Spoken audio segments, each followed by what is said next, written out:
शेतकरी बांधवांनो नमस्कार. शेतीविषयक माहिती देणाऱ्या भूमिपुत्र ज्ञानशूर घुगे या आपल्या युट्यूब चॅनलमध्ये सर्व शेतकरी बांधवांचे हार्दिक स्वागत.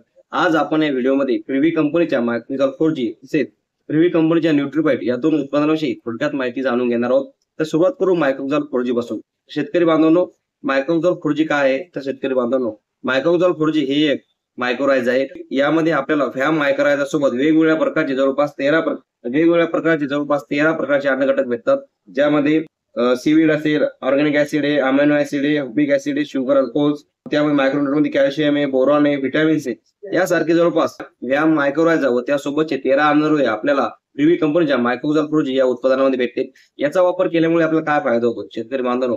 प्रिव्ही कंपनीच्या मायक्रोझॉल 4G चा वापर केल्यामुळे आपल्याला पिकाच्या पांढऱ्या मुळाची वाढ चांगल्या प्रकारे होते. त्याचबरोबर शेतकरी बांधवांनो, पिकाचं पाणी असेल किंवा न्यूट्रिएंट अपटेकची क्रिया वाढते, पिकाची रोगप्रतिकारक क्षमता वाढते. त्याचबरोबर जे सॉइल बोर्न डिसीज असतात म्हणजे मातीतून होणारे जे बुरशीजन्य रोग असतात, अशा रोगाविषयी झाडाची रोगप्रतिकारक क्षमता वाढते. त्याचबरोबर शेतकरी बांधवांनो, झाडाची जैविक अजैविक ताण सहन करण्याची क्षमता वाढते. अशा प्रकारे शेतकरी बांधवांनो, आपल्याला मायक्रोझॉल 4G या उत्पादनाचे थोडक्यात फायदे आहेत.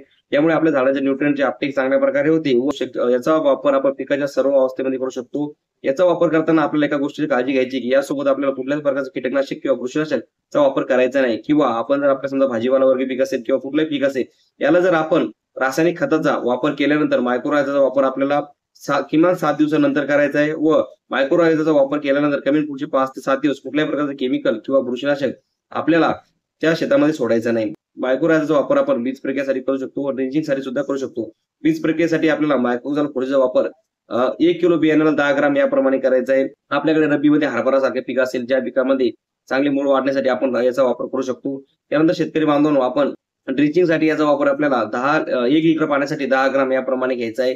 जर एका एकरामध्ये आपल्याला ड्रिपने याला सोडायचं असेल तर 200 लिटर पाण्यामध्ये आपल्याला 200 ग्राम मायक्रोरायझा घेऊन ड्रिपने सोडायचं आहे. शेतकरी बांधवांनो, अशा प्रकारे आपल्याला प्रिव्ही कंपनीच्या मायक्रोरायझा या उत्पादनाविषयी माहिती होती. यानंतर शेतकरी बांधवांनो, आपण प्रिव्ही कंपनीच्या न्यूट्रीबाईट या उत्पादनाविषयी थोडक्यात माहिती जाणून घेऊ. यामध्ये शेतकरी बांधवांनो टेक्निकल आहेत. Activated potassium salt along with chain phosphorus याचा वापर आपण पिकाच्या सर्व अवस्थेमध्ये करू शकतो. हे एक इम्युनिटी बुस्टर आहे, म्हणजे पिकाची रोगप्रतिकारक क्षमता वाढवते. पिकाच्या वाढीसाठी चालना देण्यासाठी हे खूप चांगल्या प्रकारे काम करतं.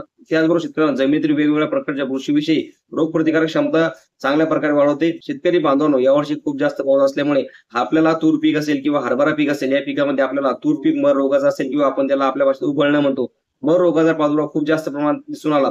अशा निजाच्या शेतकऱ्यांना प्रिव्ही कंपनीचं न्यूट्रीबाईट त्यासोबत बायोस्टार्ट कंपनीचं रोको हे कॉम्बिनेशन दिलं. त्या शेतकरी बांधवांना याचे मर रोगासाठी खूप एक्सलंट रिझल्ट आले की त्या शेतकरी बांधवांना परत कुठल्याही प्रकारचं बुरशीनाशक हे मर रोगासाठी घ्यायचं काम पडलं नाही. याचा वापर आपण शेतकरी बांधवांना फवारणीतून सुद्धा ड्रिचिंग सुद्धा करू शकतो. फवारणीमध्ये याचा वापर आपल्याला 1 लिटर पाण्यासाठी 2 ग्राम याप्रमाणे घ्यायचा आहे, तर ड्रिचिंग साठी आपल्याला याचं प्रमाण 4 ग्राम प्रति 1 लिटर पाणी याप्रमाणे घ्यायचं आहे. अशा प्रकारे शेतकरी बांधवांनो, प्रिव्ही कंपनीच्या न्यूट्रीबाईट व मायक्रोझॉल 4G दोन उत्पादनांविषयी माहिती होती. आपल्याला जर या प्रोडक्ट विषयी अजून काही माहिती हवी असेल, या प्रोडक्ट विषयी आपल्या मनात जर काही प्रश्न असेल तर आम्हाला कमेंटमध्ये जरूर कळवा. पुन्हा भेटू अशाच एका नवीन व्हिडिओ सोबत. धन्यवाद.